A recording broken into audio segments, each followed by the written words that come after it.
Welcome to the B'nai B'rith International Podcast. I'm CEO Dan Mariaschin. Thank you for tuning in today. A little bit of housekeeping before we get started. Be sure to visit our website, b'naibrith.org, like us on Facebook, and follow us on Twitter. The easiest way to get the latest episode is to subscribe on iTunes or Google Play on your smartphone. Well, each year, B'nai B'rith sends a delegation of high-level representatives to the United Nations General Assembly, which convenes in New York in the fall. There, our delegation advocates for Israel with political leaders and diplomats from around the world. Given the United Nations' well-documented and long-running bias against Israel, we consider this work of advocating for Israel a key part of our organization's mission. And here to tell us about our delegation's 2019 visit to the United Nations General Assembly, or UNGA, as it is called, is David Michaels, our Director of United Nations and Intercommunal Affairs. David, welcome to the podcast. Just a note, as a preface to our discussion, I think it's certainly worthwhile to mention that B'nai B'rith was present at the founding of the United Nations in 1945 in San Francisco, and in 1947 we received our first official credentials from the UN as a non-governmental organization, an NGO. Then in 1960, we opened the first full-time office on United Nations affairs in the Jewish community. And from that point, we were represented at such UN agencies as the UN Human Rights Council in Geneva and at UNESCO in Paris, in both places, where today B'nai B'rith does have representation. So with that as the backdrop, it's important to say that we're concerned about the UN. I mean, the initial promise and the initial mission of the UN in 1945, coming as it did on the ashes of the Holocaust and World War II, was to create a better world, to create a world in which human rights would predominate and the rights of small countries would be heard and would be honored and respected, and it would be a better world. And as we know, it didn't quite turn out that way. And especially for Israel, Israel has been on the receiving end of so much opprobrium at the UN and its various agencies. And so our mission over the years has really become very much focused on trying to set the record straight and to advocating for Israel within that organization. So with that, as I've noted, we've just concluded our yearly high-level advocacy marathon on the sidelines of the General Assembly. And we had a few issues that were at the top of our agenda. And David, why don't you talk about those issues and about some of the meetings, or some of the countries, really, with whom we met, and what we were prioritizing this year. Sure. Well, our priorities diverge on occasion from those of the UN system itself. As you know, the yearly GA session tends to start with a few thematic high-level summit meetings. This year there were meetings on climate action, on health coverage, on sustainable development, on nuclear weapons, ironically enough, for those of us who have been concerned over and disappointed by the UN's record on that issue, particularly as it regards to Iran. But our priorities, have been consistent with those that we've had over the course of years. Regrettably, we haven't seen much progress on a number of these fronts. First, Iran clearly dominating our focus, Iranian policies of supporting terrorist organizations across the Middle East and beyond, Hezbollah, Hamas, the Islamic Revolutionary Guard Corps, the Houthis in Yemen. We've seen this crescent from Lebanon going through Syria, Iraq to Yemen, and belligerent actions far beyond Saudi Arabia just recently. And Iran's commitment to the destruction of Israel, along with its sponsorship of these proxies, have had us and our partners deeply concerned for many, many years. Beyond that, the Palestinian issue, what we would have called the Arab-Israeli conflict until just recently. Fortunately, we've seen some progress, at least behind the scenes, a bit of an alignment between many key Sunni Arab states and Israel. Now the conflict really is far more limited to one with the Palestinians. And so Palestinian engagement in terrorism, Palestinian incitement, continued rejection of Israel's right to exist as a Jewish state, continued rejection of direct peace talks with Israel and U.S.-led peace efforts. This clearly is always toward the top of our agenda. Finally, as you've alluded to, UN bias, systemic bias against Israel, is something that we continue to take a lead in tackling. We see a more condemnation of Israel within so many UN bodies, not only more than any other single member state, but often more than all member states combined. So looking at UNESCO, looking at the Human Rights Council, some of these bodies that you've mentioned, but also elements of the UN bureaucracy. Here at the Secretariat in New York, there are permanent units dedicated to the promulgation of the Palestinian political narrative, frankly, to Palestinian propaganda against Israel. We see UNRWA on the ground in the Middle East, not only facing charges of systemic corruption, but also engaged in for years in promoting incitement, one-sided narratives against Israel. And finally, as one additional point, last but certainly not least, we bring to the attention of world leaders with whom we meet the scourge of global anti-Semitism. From the Middle East to Europe, Latin America, beyond, anti-Semitism and now a more contemporary form of anti-Semitism namely anti-Zionism, this virulent hatred for Israel and Zionists.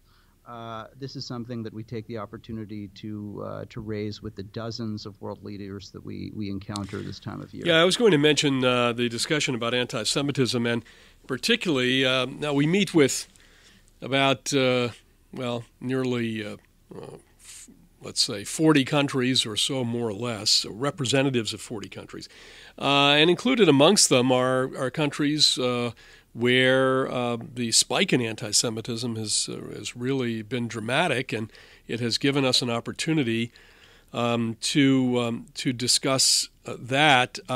You might want to talk a little bit, David, about the meeting that we had prior to the opening of the General Assembly with the Secretary General, Secretary General Guterres, where we talked about some of these issues in advance of the opening of the General Assembly.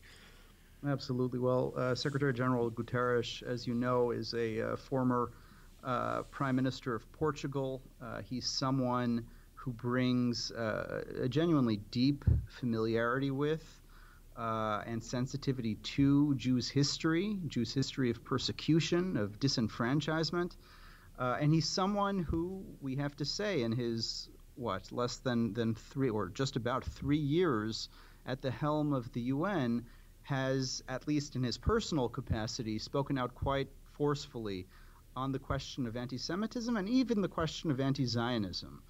He's said outright that the denial of Israel's right to exist is a form of anti-Semitism. And within a UN context where Israel, as you've said, is so often singled out, not only for demonization, but for delegitimization, and we saw a bit of it again during this very session of the GA and also in Geneva at the Human Rights Council, for the Secretary General to at least take that public stand on this question is critically important. So we met with him in the very busy weeks before the start of the general debate, the high-level segment that kicks off the General Assembly session.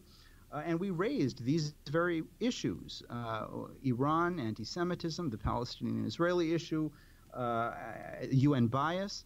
But also, importantly, we took the opportunity to give him affirmation and to recognize those steps that he has taken that have been positive. Just recently, Secretary General Guterres has met with the parents of Hadar Goldin, one of 2 Israeli servicemen being held in Gaza, their remains, by Hamas over the course of years. Those two are in addition to two Israeli citizens who have been held in Gaza for years now. And while we haven't seen humanitarian organizations and intergovernmental organizations effectively and seriously speak out and take action on this issue, for the Secretary General to at least be seen highlighting the plight of these Israeli civilians, these Israeli civilian families, years after the deaths, in this case, of two boys, two service members, is important. We also talked about the need for there to be a special representative, could be called something else, on anti-Semitism, a position that is dedicated to monitoring, tracking, and ultimately speaking out against anti-Semitism in the world, and that's something that the UN has various special rapporteurs and representatives, but for there to be a position specifically devoted to that could make an important difference in not only in understanding the extent of anti-Semitism in the world today, but also at least helping to do something about it. Absolutely. Regarding the Palestinians, one of the issues that we raised, and you just referred to it, is the question of the funding for these special Palestinian committees, which came about in the wake of the Zionism equals racism resolution back in the mid-1970s. And you might want to talk about those committees. The funding is an annual matter, which is voted upon by the General Assembly. And we believe that this funding should end. And the reason being that for an organization that purports to seek some kind of negotiated agreement between Israelis and Palestinians, to have within its own body, under its own roof, agencies committees devoted especially to advancing the Palestinian narrative, is something which is destructive to the objective of seeking peace, not something which supports it. So let's talk about those committees and how we posited the argument about why this funding is unnecessary. Well, there are any number of bodies that deal with this issue in an incredibly unhelpful way, and unhelpful is an understatement. Here in New York, we have a division on Palestinian rights. We have a special committee to investigate Israeli practices. We have a committee that's called the Committee on the Inalienable Rights of the Palestinian People. The Palestinians are the only people in the world who enjoy an international day every year at the UN dedicated to their cause, and often dedicated to their cause at the expense of Israel's rights, Israel's narrative, and envision Israel's very existence. Those committees, to the tune of millions and millions of dollars, this at a time of incredible need globally, at a time when so many governments are hard-pressed to make good on their dues and to justify to their citizens the passing along of taxpayer funds to an international body when needs aren't being met, millions and millions of dollars being spent to hold conferences around the world echoing the Palestinian extreme version of the Palestinian narrative, echoing an extreme version of the Palestinian political agenda and goals. So this is something, as you've said, that we've spoken about consistently. UNRWA as well. We've seen some changes. UNRWA, of course, is, to take one more example of a double standard vis-a-vis Israel and the Palestinians in the UN system. UNRWA stands apart. It's the United Nations Relief and Works Agency for Palestine refugees in the Near East.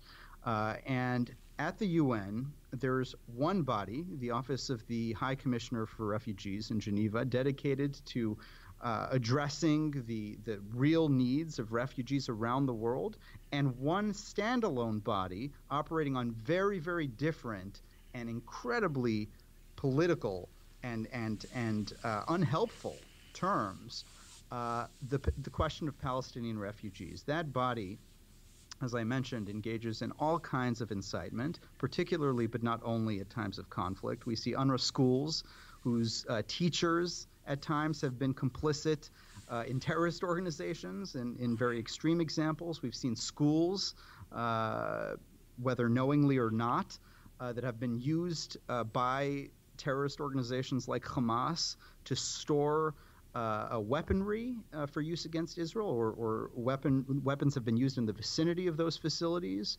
against Israel.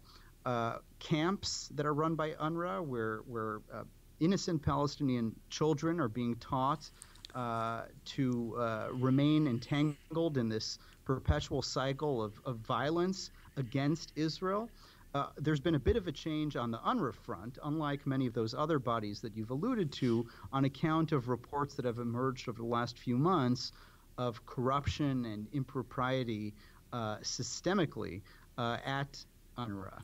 So we're hoping, now that we've seen a number of democracies around the world, notably in Europe, but also elsewhere, take a stand to suspend funding of UNRWA, we believe that now is a critical moment to either dramatically, thoroughly reform that body or replace it, because we're doing no service to Palestinians, let alone any Palestinians who actually qualify for the designation of refugees, for their needs and their situation to be catered to by a body like this. Actually, the investigation, if you will, into the corruption charges, which is now ongoing, has really led to other actions by several countries, particularly European countries, that have been contributing to NGOs who operate particularly in Gaza, to advance a narrative, an anti-Israel narrative, a narrative of hate, and has prompted the withdrawal of some of that funding.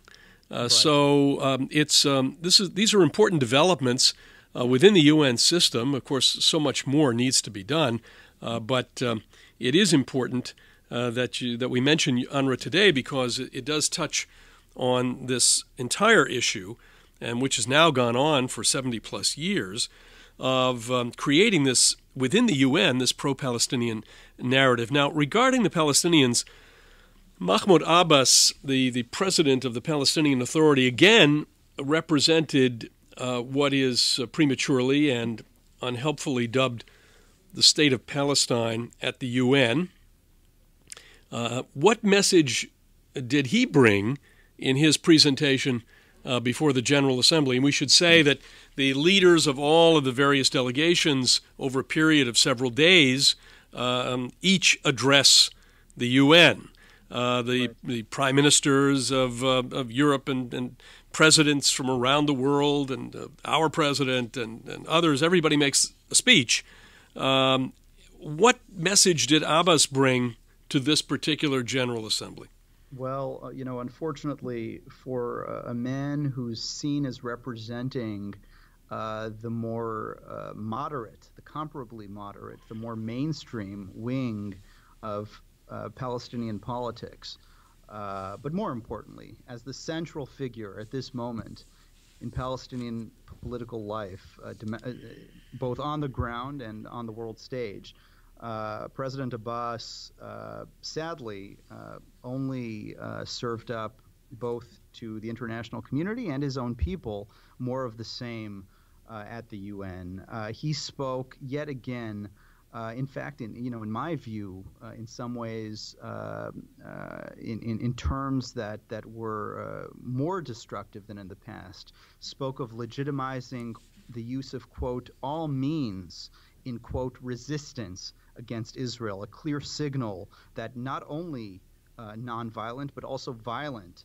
means are legitimate in Palestinians' struggle with and against Israel. He spoke yet again of comparing Israel, the Middle East's sole pluralistic democracy, to the apartheid policies of South Africa, which is something that's both objectionable and patently false. And anyone who knows Israel knows its diversity, not only on religious grounds, but on ethnic grounds, on national grounds, with a very large Arab, Muslim, and Christian minority, to say nothing of others. It's incredibly inaccurate and misleading. It's false, and it's a libel. Abbas spoke yet again in rejection of U.S.-led peace efforts.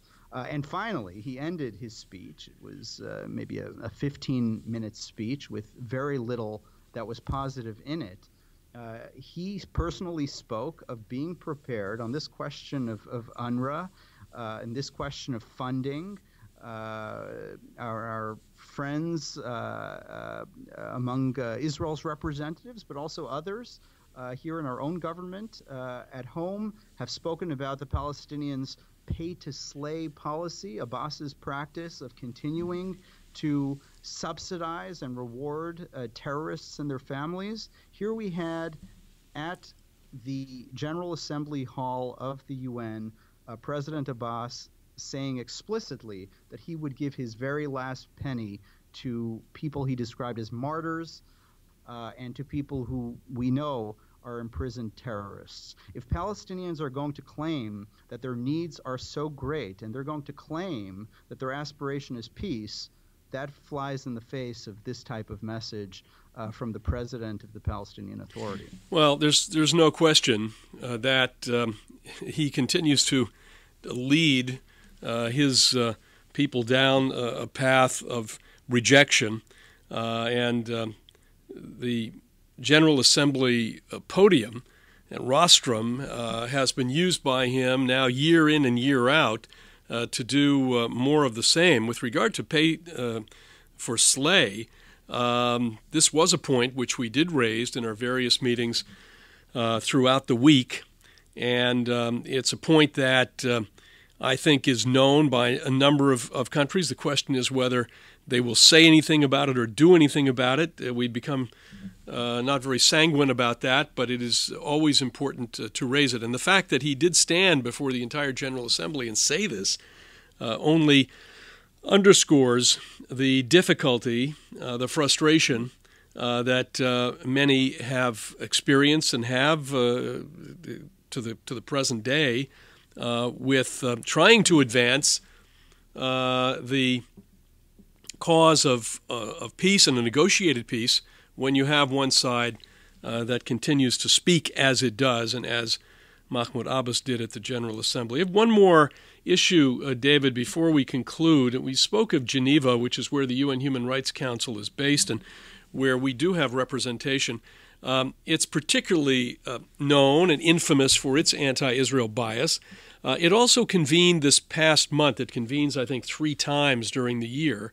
Right. What did B'nai B'rith have to say during this new session of the Human Rights Council? Well, as you've said, B'nai B'rith not only is accredited to the Council, but we have a presence, a permanent presence at the UN facilities in Geneva, which serve as a European hub for the UN system. We spoke in that capacity. We had the opportunity to speak under 2 items in this during this council session. The first being item 4, which addresses human rights around the world, and the second being under item 7, which, as I think our listeners likely know, is the only permanent agenda item at the Human Rights Council singling out one country for scrutiny and condemnation, and that country, of course, is Israel. Under item 4, we took the opportunity to speak urgently, and the urgency was made clear yet again just over recent weeks, and is shared by not only the Israelis, but also, again, many of its Arab neighbors in the region. We spoke urgently of the threat posed by Hezbollah, that massive Iranian-sponsored terrorist organization, movement, militia in Lebanon, based in Lebanon. We know that Hezbollah is now the single largest military and political force in Lebanon, and has used that perch explicitly to threaten rockets and to direct rockets. It's estimated around 100,000 of them, if not more, at potentially every site in Israel, including sites of paramount strategic importance and sensitivity. Hezbollah has time and time again, despite the fact that there's no conflict whatsoever between Lebanon and Israel. Israel is in possession of not 1 inch of Lebanese territory, and yet this radical jihadist movement, bankrolled and organized by Iran, continues to hold sway in Lebanon and to pose a grave threat both to Israel and to so many others around the world in places where Hezbollah has operated. So that was our statement under item 4. Under item 7, you made allusion a bit earlier to Zionism as racism. We took the opportunity to comment on a fairly rare event in Geneva that took place just recently, and that was a first-time scrutiny of Palestinians' record on the question of racial discrimination. And on that otherwise notably positive or important occasion, the Palestinian ambassador in Geneva showed his true colors and the Palestinian Authority's true colors by invoking, without challenge, the canard of Zionism is racism, which, as we know, was discredited and rejected at the UN nearly 30 years ago. So we spoke to that issue. Now, to close, on one positive development in Geneva over the last few weeks, and we'll see this further play out over the next few weeks, for the first time, a special rapporteur at the Human Rights Council, someone named Ahmed Shahid, who is the special rapporteur on religious freedom, has issued a draft report on global anti-Semitism, to which we've contributed.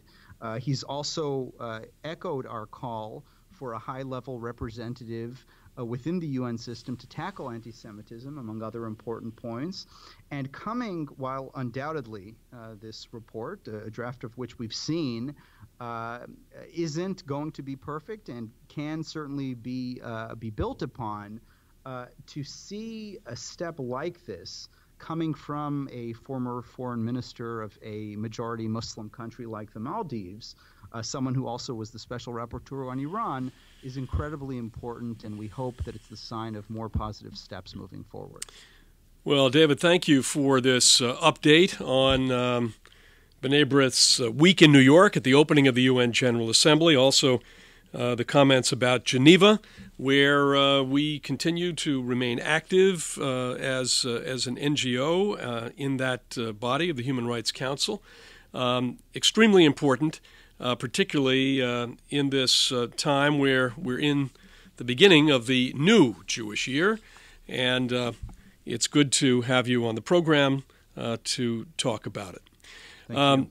Thank you for listening to our podcast today. Please visit our website, b'naibrith.org, like our Facebook page, follow us on Twitter, subscribe on your smartphone through the podcast app for iPhone or through Google Play for Android. And lastly, tell a friend about us. For my guest, David Michaels, I'm Dan Mariaschin. We'll talk to you next time on the B'nai B'rith International Podcast.